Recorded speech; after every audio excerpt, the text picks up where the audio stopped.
Sebuah video dengan narasi mie ayam berisi kepala dan ekor tikus viral di media sosial. Kejadian itu disebut di salah satu warung mie ayam di kota Palopo, Sulawesi Selatan. Video itu viral setelah diunggah oleh akun Instagram @palopoinfo pada Kamis 19 Agustus 2021 malam. Polisi pun telah melakukan penyelidikan terkait kebenaran video tersebut. Kini polisi tengah memburu orang yang mengunggah video itu, sementara pemilik warung memutuskan untuk melapor ke polisi.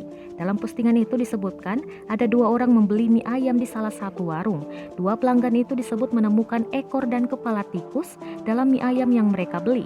Setelah viral, pihak kepolisian langsung mendatangi warung tersebut. Mereka juga melakukan interogasi terhadap pemilik warung. Kini pihaknya masih memburu pengunggah video. Dahlia, pemilik warung yang viral, memutuskan untuk melapor ke Mapolres Palopo pada Sabtu 21 Agustus 2021. Dia membantah terkait video yang viral di media sosial. Ia mengaku difitnah dan nama baik warungnya telah dicemarkan. Didampingi putrinya Fitri 26 tahun, Dahlia melaporkan perihal video itu ke polisi. Dahlia pun membantah dengan tegas bahwa dirinya tidak melakukan hal demikian. Menurut dia, seharusnya pelanggan yang makan di tempat bisa langsung melapor ke karyawan saat kejadian, bukan malah menvideokan lalu mengunggahnya ke media sosial.